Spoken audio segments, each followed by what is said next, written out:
wilderness, growing off the grid.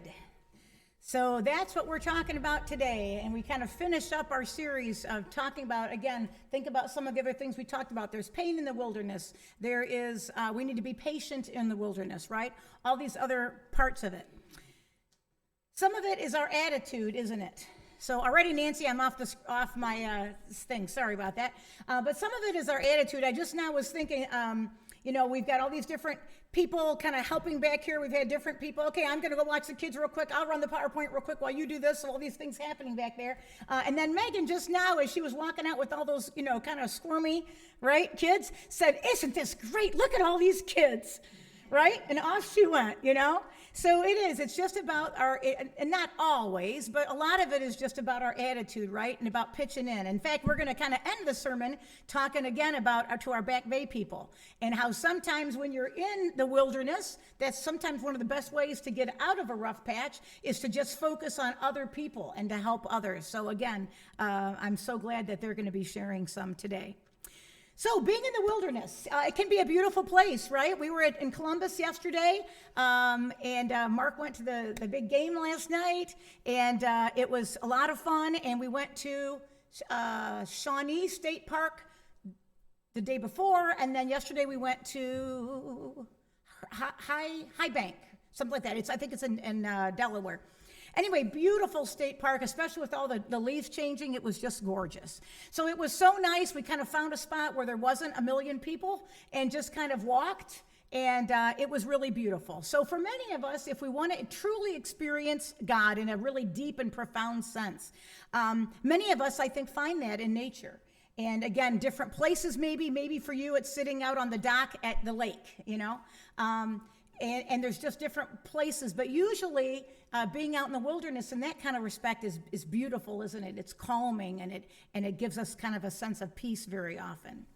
People can get reconnected spiritually with God, or sometimes really it can have profound life changes. I think I've shared this story with you several years ago, but Mark and I went to Algonquin Provincial Park up in Quebec, for our honeymoon, and we were hiking around, and then all of a sudden we didn't know the trails. We'd never been there, and all of a sudden we were like, whoa, here's and it was this huge, this ravine with mountains on all, the different sides, not mountains, but, pretty good sized hills at least, on all sides. And so we were really high up, so we just kind of sat there, just kind of looking, and it was just kind of starting to mist, and just kind of looking, all these beautiful, trees. And then just as if it were slow motion, this bald eagle just flew right, I swear, about 20, 30 foot away from us, but our height, just flying, it was just one of those moments in time that time stood still, and it was so beautiful. And I just remember thinking, boy, and Mark and I saying, if anybody ever wondered, is there a God, all you need to do is just see this and be in this kind of beauty to know. So for many of us, again, it's those outdoor experiences that really have impacted us. You guys all know, right? Bill Garrett is a wonderful photographer. Well, look at this picture. You can't see it very well because of it's just a bulb that's projecting it. So I'm going to include this, Bill, if you don't mind, unless you're going to sue me for rights to this picture. I hope you're not going to.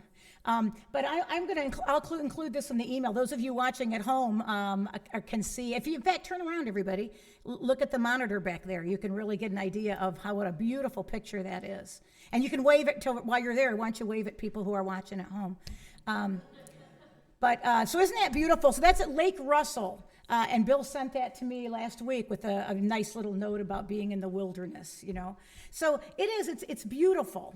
So thank you, Bill, for sharing that. But we also know that sometimes the wilderness can be a scary place, right? Wild animals, exposure to the elements, right? So sometimes it can be kind of a scary or even dangerous place to be in the wilderness. And again, it has to do a little bit with our own choosing, right? Last week we talked about Joseph, remember? And about how that he did not choose to be in the wilderness. It was his brothers who took vengeance and revenge on him, that sold him into slavery, right? So very often it's not necessarily even our choices. Sometimes it is our choices. that gets us into trouble, for sure. But other times, it's just life circumstances that throw us out into the wilderness. And again, the question is, how do we react to that? So I hope to get today, again, that you will, if nothing else, when you leave here, will be reassured that you are not alone in all of these different struggles that you have, that all people go through some of these different things, various times of their lives, different struggles, certainly. But even more importantly than that is that you know that God is alongside you and with you through all of this. And I just pray that that kind of peace will settle in your heart today. So here we are. We've arrived at week 5 of our wilderness series. We've looked at different things, and again, I do want to kind of go through that. In week 1, we opened up speaking about certain testing, right, that takes place in the wilderness. And again, as I'm reading through these weeks, if you go, oh, that sounds kind of interesting, but I wasn't in church or didn't see that one. Again, these are all on our YouTube channel, so you can just pull out that sermon. You don't have to watch the whole service. You can just pull out that sermon if you're interested. So then we talked about having patience in the wilderness, right? Learning that God often will give us wisdom while we're waiting. And then we honed in on listening when we're in the season of wilderness, that we have to learn the difference to discern how and where God speaks to us most clearly, and again, to have the courage to follow his leading. And then last week, again, we talked about the pain that often we experience in the wilderness, and how God can use that and does use that eventually over time. I'm not saying that it's easy or quick, to actually be a blessing to other people, that we can, through the experiences that we go through, that we can help other people through that. So today, again, as we kind of close out this series, I'd like to talk about, again, how and from where we can find the courage to not only survive in the wilderness experiences of life, but to grow and, again, to bless others through it. So today we're going to talk about one of the most dramatic, really, I think, passages of the Bible. And that's Genesis 22, 1 through 14. So again, you'll see the words here, but you'll feel free to go ahead and pull up, get out your pew Bible or pull up your phone if you want otherwise. But we do have the scriptures here on the screen. So Genesis 22, 1 through 14, again, a message to trust in God's goodness. So hear the word of the Lord. After these things, God tested Abraham. So many other things that had been happening, and different situations that Abraham had to kind of work through. And then he said to him, Abraham, and he said, here I am. He said, take your son, your only son Isaac, whom you love, and go to the land of Moriah, and offer him there as a burnt offering on one of the mountains that I shall show you. So remember, that was the tradition at that point, was to have animals that you would sacrifice. And so he is saying this to Abraham. So Abraham rose early in the morning, saddled his donkey, and took 2 of his young men with him and his son Isaac. So young men is also translated as servants. He cut the wood for the burnt offering and set out and went to the place in the distance that God had shown him. On the 3rd day, Abraham looked up and saw the place far away. Then Abraham said to the young men, stay here with the donkey. The boy and I will go over there. We will worship, and then we will come back to you. Abraham took the wood of the burnt offering and laid it on his son Isaac, and he himself carried the fire and the knife. So the 2 of them walked on together. Isaac said to his father Abraham, Father, and he said, here I am, my son. He said, the fire and the wood are here, but where is the lamb for a burnt offering? Abraham said, God himself will provide the lamb for a burnt offering, my son. So the 2 of them walked on together. When they came to the place that God had shown him, Abraham built an altar there and laid the wood in order. He bound his son Isaac and laid him on the altar on top of the wood. Then Abraham reached out his hand and took the knife to kill his son. But the angel of the Lord called to him from heaven and said, Abraham, Abraham. And he said, here I am. He said, do not lay your hand on the boy or do anything to him. For now I know that you fear God, since you have not withheld your son, your only son, from me. And Abraham looked up and saw a ram caught in a thicket by its horns. Abraham went and took the ram and offered it up as a burnt offering instead of his son. So Abraham called that place, "The Lord will provide," as it is said to this day, on the mount of the Lord it shall be provided. So this is a tricky story, isn't it, right? Many people find this very harsh, and I can certainly understand why.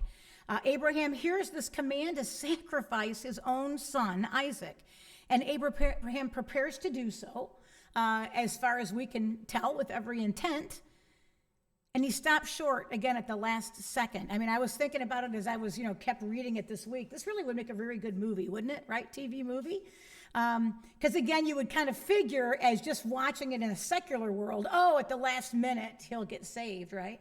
But yet, you don't know that, like in real life, right? How that kind of thing turns out. In fact, my friend Doug Stewart, he was here several years ago, 12 years ago maybe, and played his oboe. I don't know if you remember him or not.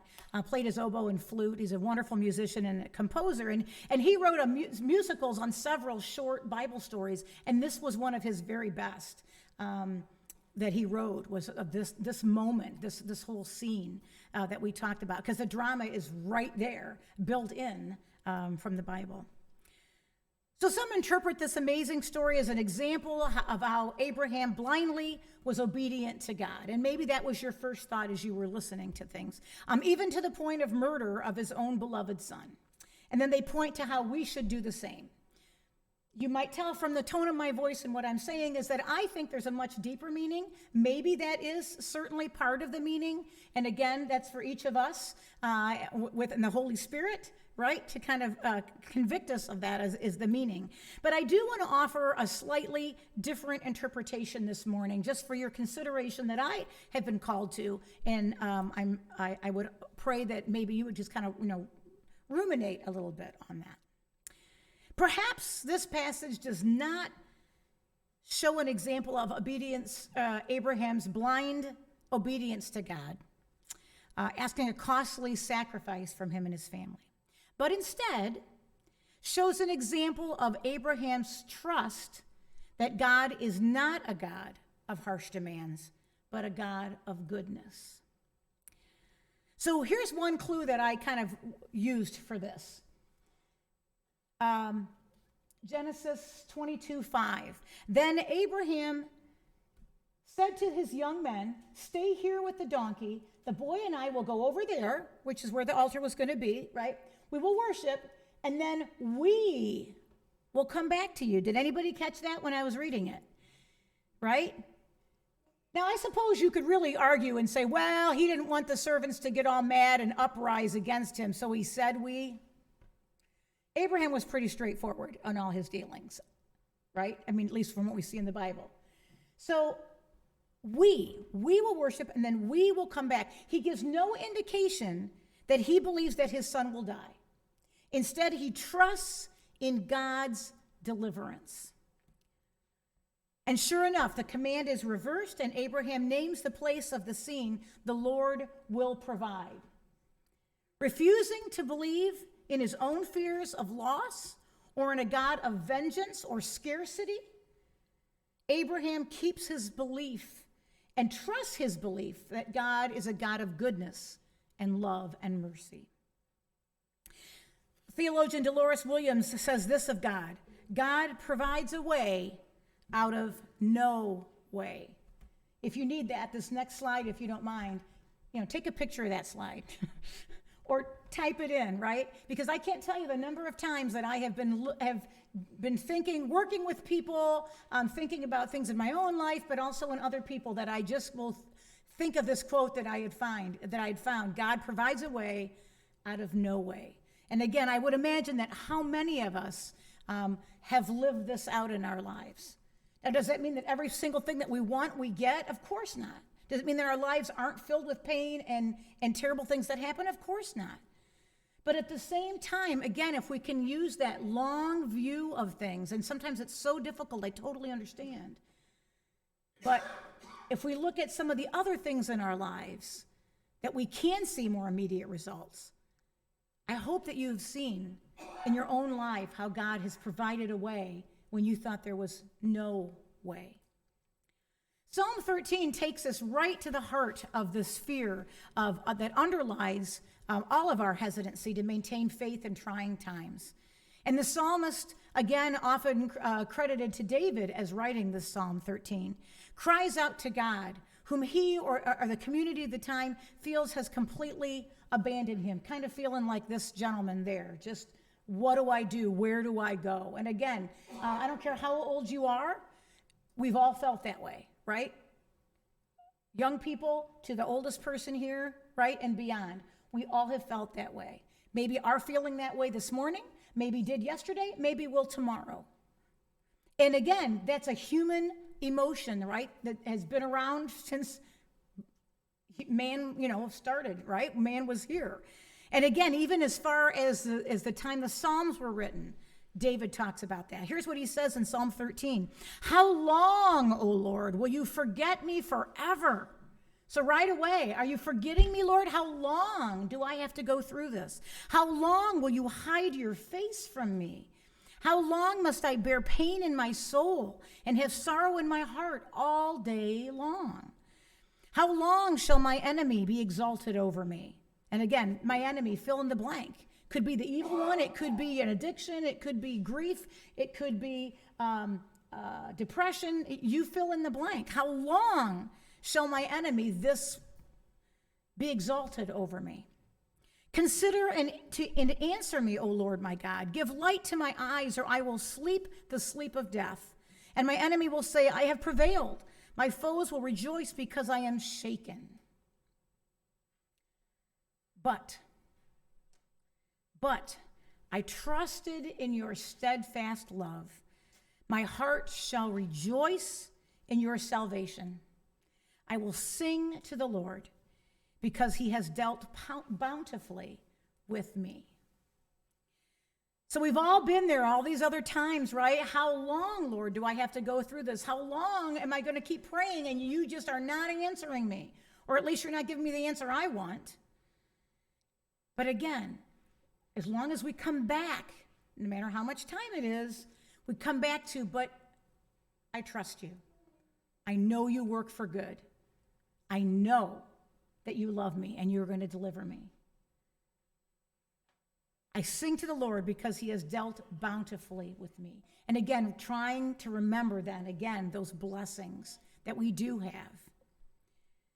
Again, did you notice that change in the tone at the end? He doesn't use all these feelings of loss, right, as an excuse to turn away from God or God's mission of love and justice. And again, these texts, I think, present a joint command. Love, not fear. Love, not fear. Trust bravely in the face of adversity, even under the threat of danger. Love because of a trust in a God who is alive and who is greater than the storms that come into our lives. I hope you enjoyed this video on that.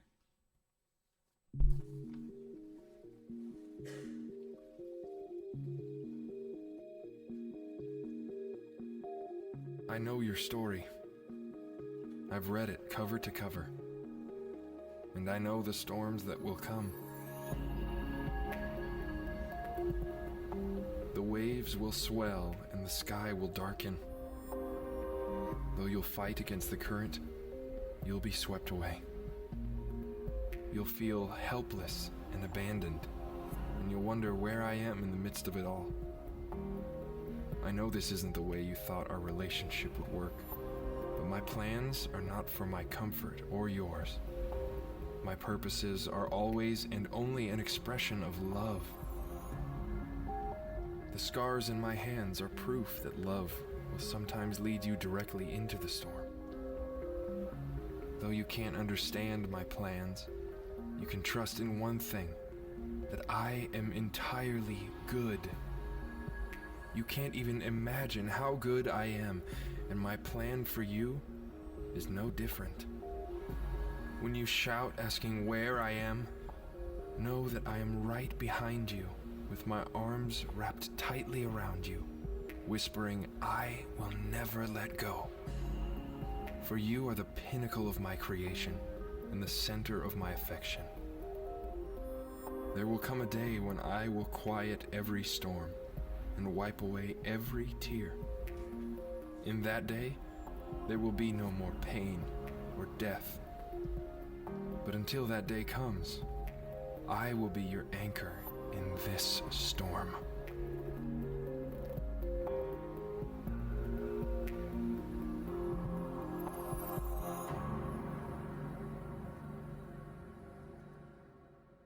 I love that ending. God will be our anchor. We're reminded in Joshua 1:19, it's actually on the cover of your bulletin as well.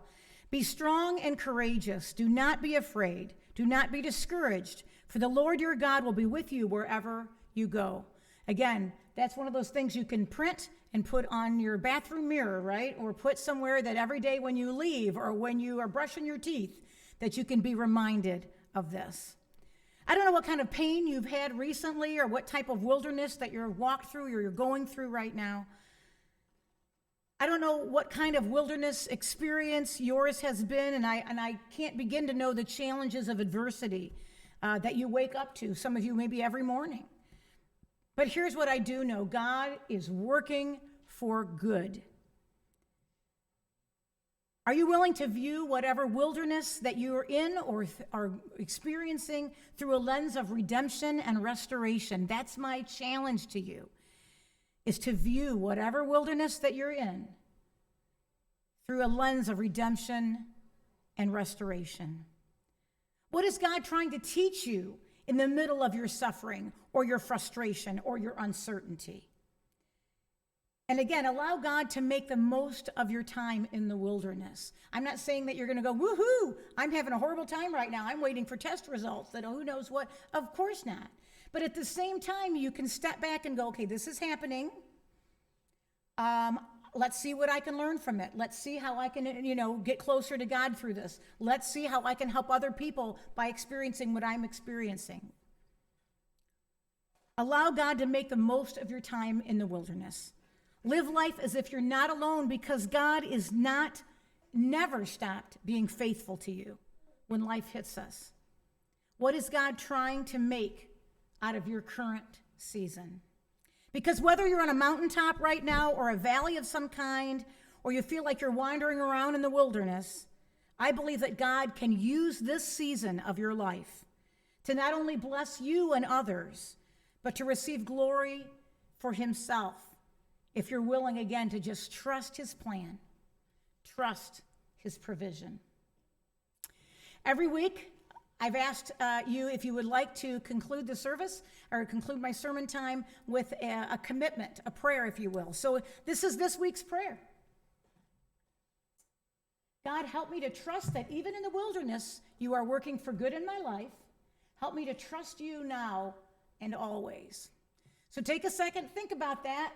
Is that a prayer that you can honestly pray to right now to God? Because only he knows your intent. Whether you say it out loud and don't mean it, or whether you don't say it out loud, but you internally are. That's completely between you and God. So we are going to say this one more time as a prayer. And again, if you would like to pray it, feel free inside to your mind or outside, speaking aloud to kind of make a commitment, whatever you'd like to do, or not. If you can't commit right now, no worries. You can pray about that too. So if you'd like to pray with me, God, help me to trust that even in the wilderness, you are working for good in my life. Help me to trust you now and always. Amen.